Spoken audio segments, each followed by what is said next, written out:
Pandangan dari Bapak Dokter sendiri. Ini kan bukan dokter, calon Amin, dokter. amin. Omongan itu adalah doa. Amin, amin, amin. Calon dokter teman-teman. Tetapi ego dari manusia itu adalah kalau tidak didekatkan dengan Tuhan, dia akan menyimpang. Itu saya tulis dalam buku yang saya tulis itu. Oh, ada buku yang saya tulis, nama judulnya Konsep Kepribadian Muslim, Perspektif Pendidikan Islam. Assalamualaikum warahmatullahi wabarakatuh. Waalaikumsalam warahmatullahi wabarakatuh. Kembali lagi bersama saya Bang Din XL Channel. Baiklah teman-teman, saya sekarang berada di kampus Universitas Muhammadiyah Malang. Sekarang saya mengundang narasumber yang luar biasa karena narasumber ini dosen teman-teman. Jadi saya coba tanyakan yang perjuangan mulai dari kuliah S1, S2 sampai mungkin sekarang udah lanjut S3. Gimana kabarnya? Alhamdulillah baik. Pak Rahmat ya? Rahmat aja lah. Kita ini sementara deh. Aku sempat janjian itu bahasa di WA itu pakai formal atau non formal gitu. Saya bingung formal atau enggak ya. Yang enggak usah formal aja. Tapi kalau enggak formal ini kan dosen. Jadi ya kan dosen. Masya Allah luar biasa. Ya perjuangannya gimana? Mulai awal sampai sekarang. Sebenarnya itu masih berjuang ya. Masih berjuang, masih di poin nomor 1. Mungkin kalau poinnya 1 sampai 10 mungkin 3 lah. Perjuangannya itu masih 3. Soalnya mungkin perkuliahan S1 itu kan kita sama-sama ya, sekelas ya waktu S1 itu kan ya. S1 juga. Terus habis itu saya lanjut S2 2017 18 awal. 18. Oh, setelah lulusan setelah S1 lulus S1 kita kan lulus 2017. 2017 November ya. November. Terus 2018 saya langsung masuk kuliah S2 di Unmu juga. Cuma ngambil jurusannya itu ngambil kebijakan pendidikan. Oh, berbeda dengan S1 gitu. Berbeda. S1-nya kan kemarin tuh pendidikan agama Islam. Iya. Tarbiyah. Terus lanjut ke S2 itu masuk kebijakan dan pengembangan pendidikan. Nah, sekarang berubah nama menjadi pedagogik kalau di UNM. Pedagogik. Lebih ke manajemen pendidikan. Dan insya Allah mudah-mudahan ada rezeki dan dimudahkan oleh Allah bisa lanjut S3. Amin. Berarti sekarang udah lulus S2 atau? Kalau S2 sekarang alhamdulillah sudah lulus. Sudah lulus tahun 2019. Jadi 2018 Februari saya masuk kuliah, 2019 November saya lulus S2. Lulusan S2. Setelah lulusan S2 ini apakah sudah masuk di S3 atau masih proses? Masih proses. Masih proses pendaftaran atau calon semester 1 mungkin? Masih proses lah, pendaftaran sudah. Pendaftaran sudah. Alhamdulillah pendaftaran sudah. Mudah-mudahan lancar. Amin. Saya doakan mudah-mudahan dilancarkan. Kalau dimudahkan oleh Allah, amin. Selesai S3 nanti. Ini kan proses menuju karir ya. Mungkin untuk menuju menjadi yang lebih baik lah daripada sebelumnya. Nah, menuju karir ini apakah tidak ada kepikiran untuk mungkin menjadi seorang dosen? Kan ada beberapa dosen kita dulu itu setelah ngajar di kampus UMM terus lanjut lagi di kampus lain, kampus UB mungkin mungkin gitu juga. Sebenarnya saya tuh pengen lanjut di kampus lain.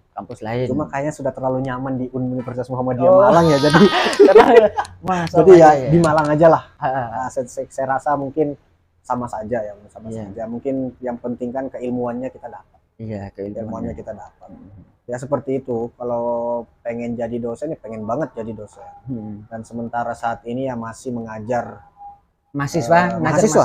mahasiswa di lembaga bahasa Arab Fakultas Agama Islam Universitas Muhammadiyah Malang. Iya, berarti lancar bahasa Arab lah. Enggak lancar, cuma bisa, insya Allah bisa. Kalau misalkan ini maza ta'maluhuna gitu ya. Maza ta'maluna. Ya itulah teman-teman, luar biasa perjuangan teman kita, sahabat kita ini mulai dari S1, S2 bahkan proses S3 teman-teman yang luar biasa.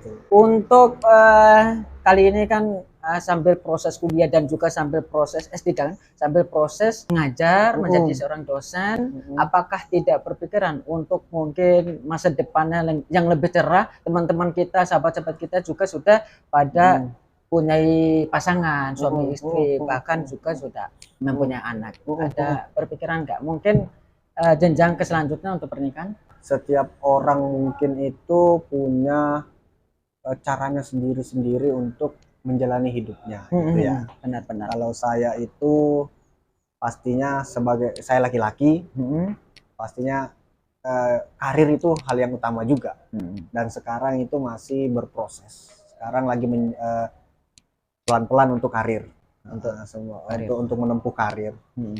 Ya, sekarang mengajar di UMM, walaupun ya belajar untuk mentransfer ilmu lewat pembelajaran bahasa Arab, walaupun sebenarnya bahasa Arab itu menurut saya hal yang sulit bagi saya karena background saya bukan bahasa Arab.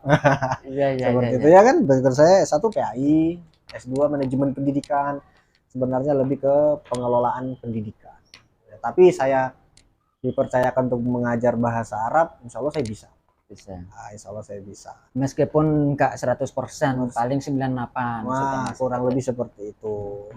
Kalau misalkan berpikiran ke depannya untuk nikah, insya Allah sebentar lagi nikah. Semoga Allah mudahkan. Gitu. Bulan ini ya? Bulan ini insya Allah semoga Allah lancarkan. Amin. Semoga. Bulan ini insya Allah nikah. Nikah bulan ini berarti teman-teman, bulan ini sekarang bulan Juni ya, masuk 2 Juni. Berarti proses pernikahan akad insya Allah tanggal akhir Juni insya Allah. Tanggalnya nanti aja. Akhir Juni ya. Insya Allah bulan ini. Insya Allah bulan ini kalau dimudahkan insya Allah bulan ini. Bulan ini untuk karir ke depan ya pasti berjalan lah. Kita tetap mengikuti alur kehidupan, tetapi tidak mengikuti seperti air aja gitu. Tapi tetap dipantau, diawasi. Kan kata sebagian ulama mengatakan bahwa hidup itu jangan dipikir, tapi dijalani. Kamu punya hutang itu jangan dipikir, tapi dilunasin. Seperti itu ya. Nah, sama halnya dengan kita memulai awal dari kehidupan itu jangan dipikir, pokoknya jalani saja. Mau itu baik, mau itu buruk, dijalani saja.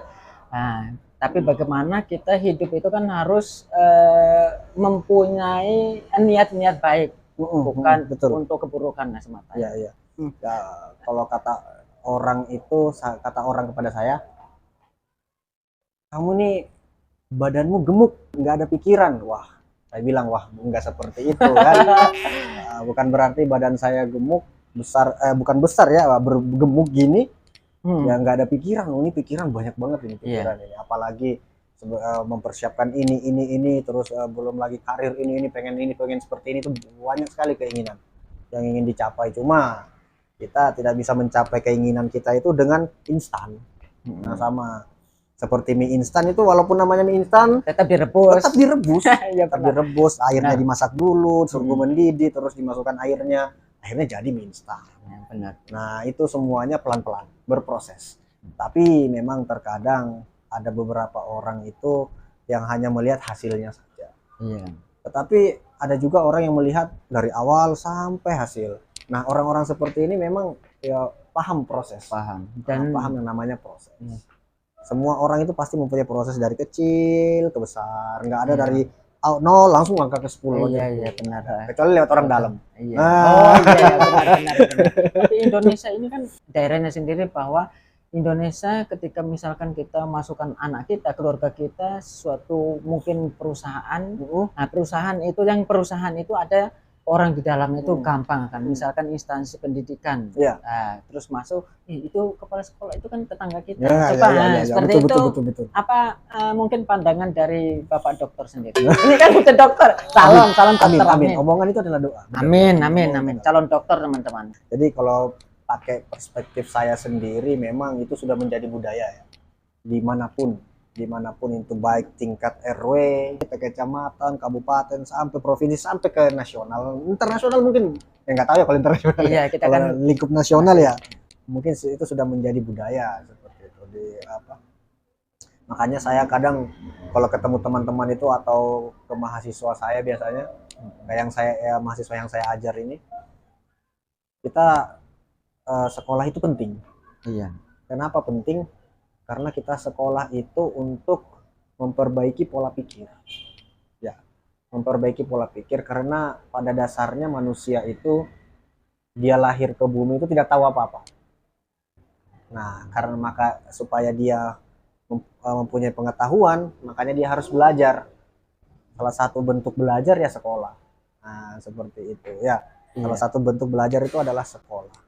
Makanya sekolah itu penting. Tetapi karena perkembangan zaman terus semakin berkembang, teknologi semakin berkembang, ilmu pengetahuan semakin berkembang, tetapi SDM-nya nggak berkembang sebenarnya. Bukan nggak berkembang, stagnan di situ terus. Kenapa stagnan di situ terus? Karena mereka berpikir, oh saya punya ini, saya punya orang ini. Setelah saya selesai sekolah, selesai kuliah, atau selesai apa, saya langsung masuk ke sini aja, lewat sini saja, lewat orang ini aja, lewat orang ini aja. Berarti perspektif orang itu sudah tahu ke depannya mungkin mau masuk itu sudah tahu, gampang wes, nggak usah. Kira-kira seperti itu ya, atau itu pikiran saya. Jadi memang orang-orang seperti itu dia nggak paham yang namanya, mungkin nggak paham yang namanya proses nantinya kalau memangnya dia masuk seperti apa yang dia inginkan, melewati hal seperti itu, dia nggak paham prosesnya cari kerja seperti apa, mencari kerja seperti apa, apa yang dia lalui seperti apa, itu nggak terlalu paham seperti itu. Nah, kita ini kan sama-sama perantau ya. Sulawesi Tenggara, Sulawesi Tenggara di Kolaka namanya. Nah, Kabupaten Kolaka. Kita ini sama-sama luar Jawa ya, sama-sama luar Jawa. Jadi mungkin paham lah kalau merantau itu kita harus seperti apa. Apalagi sekarang kita berada di kekuasaannya orang lain. Di wilayahnya orang lain yang pada dasarnya kita itu sangat jauh berbeda. Entah itu dari segi bahasa, bukan bahasa Indonesia ya. Bahasa daerah, mungkin perilaku, terus budaya. Ya budaya dalam mencakup semuanya itu kita berbeda. Jadi mau nggak mau kita di perantauan sini ya memang harus bagaimana caranya kita harus beradaptasi dengan sini, beradaptasi dengan sini. Ya seperti itu. Perspektif orang kan memang berbeda. Kenapa kita harus sekolah? Itu tidak lain untuk mencari ilmu. Itu perspektif orang-orang yang memang sudah dewasa lah, maksudnya memang sudah mengetahui untuk kedepannya. Tapi ada juga yang perspektif bahwa saya sekolah, saya kuliah itu untuk kerja. Nah, ini beda lagi ya, untuk kerja. Apakah kita boleh memilih seperti itu? Nah, sebenarnya pemikiran seperti itu tidak salah sebenarnya. Saya kuliah untuk bekerja. Karena memang setelah kita selesai kuliah, itu kita akan melamar pekerjaan. Dan salah satu syarat untuk melamar pekerjaan yang harus berpendidikan. Mau itu pun tingkat SMA kah pendidikannya, tingkat SD kah, yang penting dia harus berpendidikan. Karena kenapa? Karena perusahaan yang mencari seorang karyawan atau seorang pelamar pekerjaan itu nggak mungkin mencari yang kurang berpendidikan, yang tidak berpendidikan. Benar. Maksud saya ini dalam tanda kutip pendidikan formal. Karena memang yang saya tahu di Indonesia ini memang salah satu syarat untuk melamar pekerjaan yaitu harus mempunyai pendidikan formal, entah itu SD. Tapi sekarang mungkin SD ya sangat jarang yang membutuhkan. Sangat jarang, kecuali dia menjadi pengusaha sendiri, berwirausaha sendiri. Jarang sekali sekarang itu ada perusahaan yang membutuhkan tenaga pekerja yang tamatan SD. Bukan nggak ada, tapi sangat jarang sekali. Kecuali mereka yang tanda kutip yang membangun perusahaannya itu yang sendiri. Membangun perusahaannya sendiri, mungkin kayak contohnya siapa, Bob Sadino mungkin. Itu kan nggak tamat SD mungkin ya, tapi dia berhasil. Nah, dia berhasil berarti kan dia pinter mengelola usahanya, terus tahu keadaan lingkungannya. Kalau di perkuliahan itu kita pernah mungkin mendapatkan yang namanya analisis SWOT. Analisis SWOT. Jadi kita harus analisis keadaan di sekitar kita, kekuatan kelemahannya seperti apa kalau kita menjalankan usaha. Terus kita analisis kesenjangannya apa, kekuatan, kelemahan, dan seperti itu, analisis SWOT. Nah, memang harus pinter-pinter melihat keadaan di sekitar kita. Itu aja. Tapi makanya pemikiran seperti itu nggak salah. Dan kuliah untuk bekerja itu bukan hal yang salah. Tetapi hakikatnya, dasarnya menurut saya, kita berpendidikan itu, kita bersekolah sampai setinggi-tinggi apapun itu, memang untuk merubah pola pikir kita. Iya. Kenapa kita harus merubah pola pikir kita? Karena suatu saat nanti kita akan terjun di masyarakat. Entah itu terjun bebas ke terjun apa, pokoknya iya. Kita akan berbaur dengan masyarakat yang dimana masyarakat itu memang unik. Manusia itu unik. Manusia itu masyarakat itu segala macam karakter masuk. Jadi kita harus bisa mengimbangi itu. Kalau kita bertahan dengan sifat dan ego kita nggak bisa berbaur di masyarakat. Nah, gunanya sekolah itu untuk mengatur itu. Mengatur pola pikir. Iya, pola pikir kita. Kalau pola pikir kita sudah tersistematis, kita insya Allah bisa berbaur di masyarakat itu. Bisa, maksudnya oh orang ini karakternya seperti ini, oh orang ini karakternya seperti ini, jadi saya harus seperti apa ke mereka. Berarti tujuan untuk organisasi seperti itu ya. Kan ada kuliah mungkin kan ada organisasi. Betul, makanya di perkuliahan itu, jangankan di perkuliahan, mungkin di tingkat SMA kita sudah mungkin belajar organisasi. Kayak OSIS. Naik ke tingkat perguruan tinggi, ada BEM, ada himpunan mahasiswa, ada ikatan mahasiswa, macam-macam. Kita belajar bermasyarakat di situ. Pentingnya itu. Makanya kadang ada istilah itu istilah itu mahasiswa kupu-kupu. Apa itu? Kuliah pulang. Jadi hanya sekedar mendapatkan pengetahuan dalam kelas saja. Tetapi tidak bukan saya tidak menyalahkan itu, tidak. Tetapi memang pengetahuan di luar kelas itu, misalkan berorganisasi dan lain-lain, itu sangat penting juga. Sangat penting juga untuk menambah wawasan, menambah speaking mungkin di depan halayak umum, melatih. Karena kita ke depannya tuh, masa depan itu nggak ada yang tahu. Cuma ada satu masa depan yang sudah pasti. Apa itu? Kematian. Kematian itu masa depan yang pasti, semuanya orang tahu. Selain itu nggak ada yang tahu masa depan itu. Ya kira-kira seperti itu.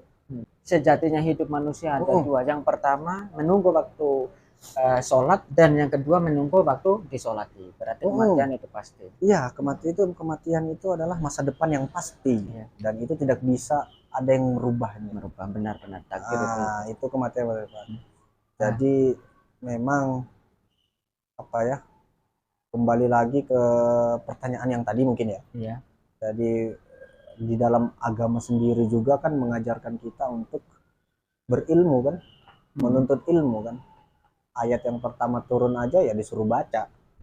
Nabi Muhammad disuruh bacalah gitu kan.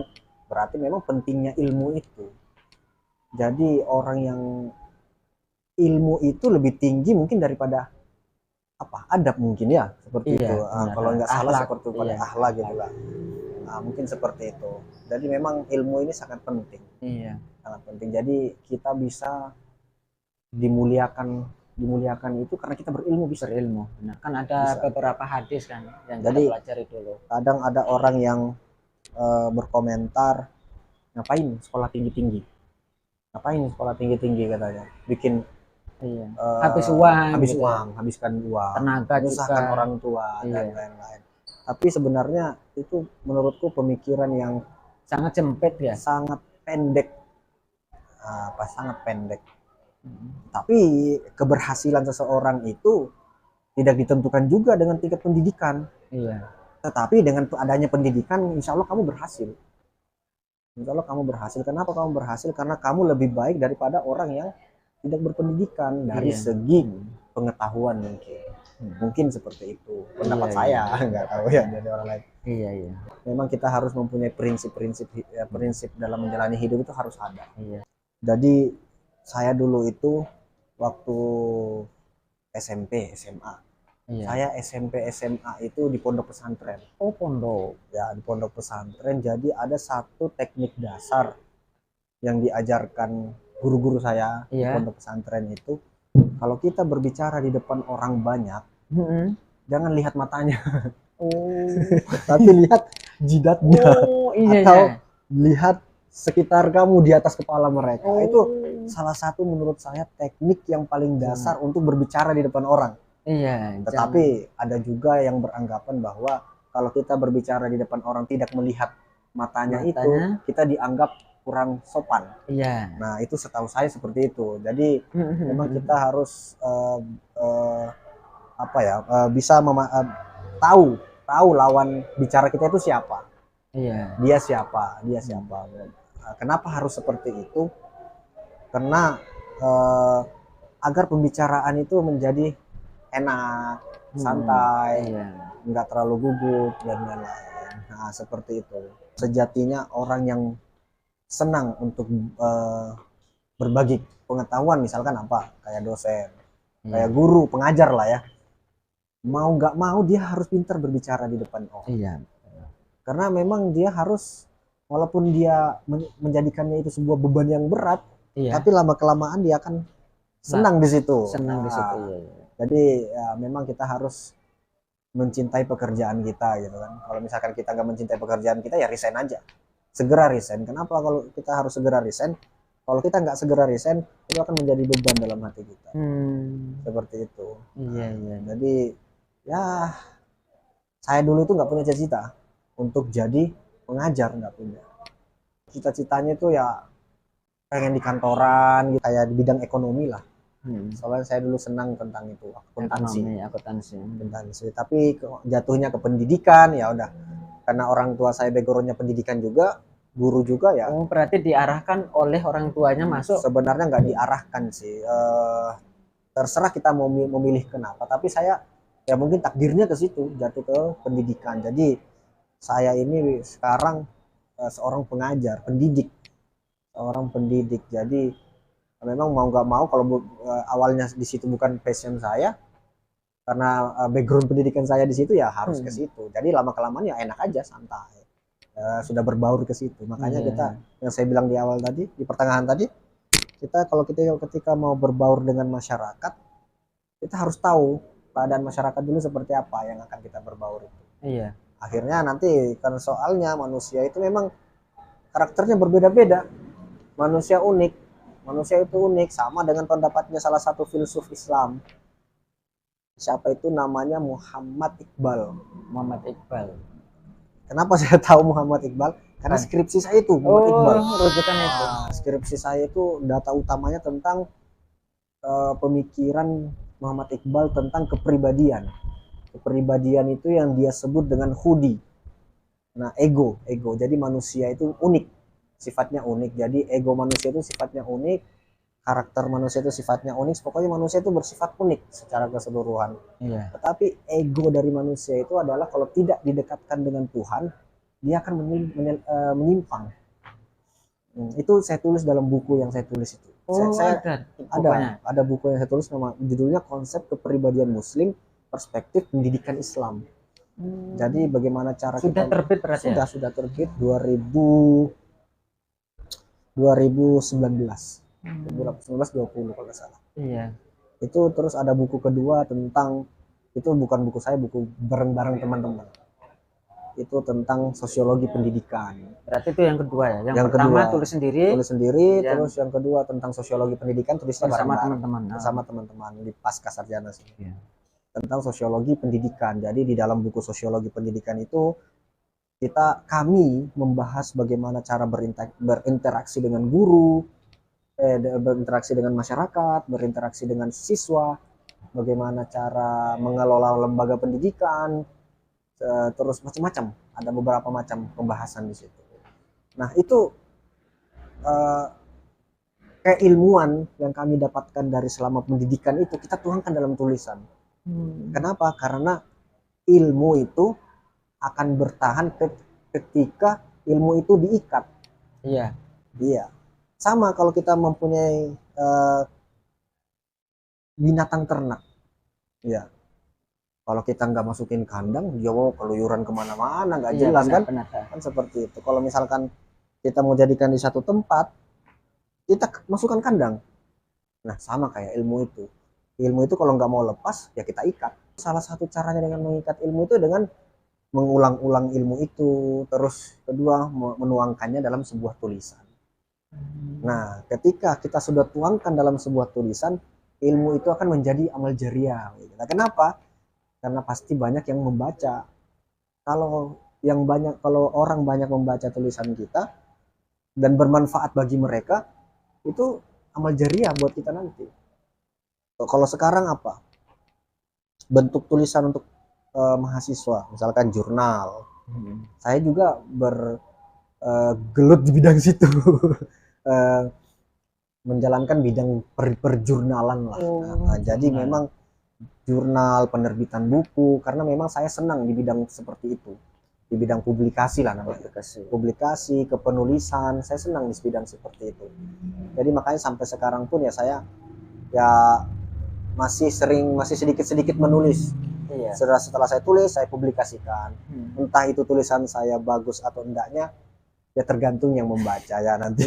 Tergantung membaca. Tapi kan rata-rata bagus, soalnya kan ngetik ya. Perspektif orang berbeda-beda lah tentang penilaian seperti itu. Kalau misalkan mudah-mudahan tulisan saya itu bermanfaat, walaupun hanya sedikit, bisa bermanfaat bagi orang, itu kan saya senang sekali. Seperti itu, berbagi-bagi ilmu pengetahuan. Nah, gunanya sekolah seperti itu. Kita bisa beramal, terus kita bisa menambah pengetahuan dan lain-lain. Banyak manfaatnya sekolah itu. Banyak, bukan menghabiskan uang. Iya memang menghabiskan uang memang, tapi insya Allah kedepannya ada manfaatnya. Pasti ada manfaatnya. Seperti itu. Saya ini sebagai seorang perantau mungkin ya, sebagai seorang orang jauh dari sini, ya kita harus bisa beradaptasi di lingkungan kita, di mana kita menginjak tanah itu, ya disitulah kita hidup. Nah, berarti kita harus mengikuti aturan di situ. Jadi mau nggak mau ya kita harus ya bisa beradaptasi di sini, terus mengenal orang-orang sini, menghargai budaya sini, itu salah satu cara saya bergaul. Salah satu cara saya untuk beradaptasi dengan cara apa ya, memperbanyak teman di sini. Memperbanyak, walaupun ya maju aja, deketin aja. Oh, ini teman saya, ini bisa jadi teman saya dan lain sebagainya. Soalnya suatu saat kita akan butuh mereka. Pasti akan butuh mereka, entah itu kapanpun dan dimanapun pasti akan butuh mereka itu. Karena manusia kan tidak bisa hidup sendirian tanpa orang lain. Betul, sebetulnya karena kita di masyarakat, ya kita harus bisa berbaur dimanapun kita berada. Apalagi orang menganggap kita ini orang yang berpendidikan. Jadi orang itu semakin tinggi pendidikannya semakin menunduk, seharusnya begitu. Bukan semakin meninggi, tapi semakin menunduk. Menunduk bukan berarti harus lemah, enggak, tapi memang kita itu menunjukkan salah satu wibawa kita, orang yang berpendidikan. Nah, seperti itu. Ada pesan-pesan mungkin kepada teman-teman, silakan. Pesan saya yang pertama, jangan lupa like dan subscribe ya channelnya Bang Udin XL. Semoga apa yang kita jalankan atau kita lakukan hari ini semoga bermanfaat bagi saya, bagi Bang Udin. Semoga menjadi YouTuber yang bermanfaat, selalu memberikan konten-konten yang bermanfaat, entah itu bagi narasumbernya, bagi Bang Udin sendiri, ataupun bagi orang-orang yang menonton konten ini, konten yang lain-lain yang dibuat oleh Bang Udin. Nah, seperti itu. Itu mungkin pesan saya yang pertama, kedua. Itu jamak tadi jadi 1, 2. Pesannya seperti itu. Terus yang pesan yang ketiga mungkin ya semangat untuk mencari pengetahuan gitu. Semangat untuk mencari pengetahuan, karena orang yang bersekolah itu tidak rugi. Tidak ada ruginya sama sekali orang yang bersekolah. Pasti ada manfaatnya, banyak manfaatnya. Karena namanya hidup ya harus dijalani saja, tapi jangan mengalir kayak yang mengikuti alur air aja, dia belok-belok. Enggak seperti itu, tapi harus tetap dipantau. Tetap dipantau, tetap diawasi. Mudah-mudahan konten ini tetap mendapatkan keberkahan dari Allah Subhanahu wa taala. Boleh promosi juga nggak? Iya, nggak apa-apa sekarang. Saya ini mumpung di channelnya Bang Udin yang paling terkenal ini ya, saya ingin mempromosikan kalau saya punya penerbit buku. Mungkin ada teman-teman, kawan-kawan akademisi yang mau menerbitkan bukunya, naskahnya, bisa saya bantu. Bisa hubungi langsung. Bisa jadi buku, bisa jadi jurnal mungkin, atau kebutuhan sekolahnya sekarang itu. Publikasi itu sangat dibutuhkan di dunia akademisi. Cukup sekian video dari kami, semoga bermanfaat. Salam Bang Udin XL Channel. Dukung channel saya dengan cara klik tombol merah di bawah. subscribe, like, dan komen. Terima kasih. Sampai ketemu lagi di konten berikutnya. Wassalamualaikum warahmatullahi wabarakatuh. Waalaikumsalam warahmatullahi wabarakatuh. Mantap. Asia.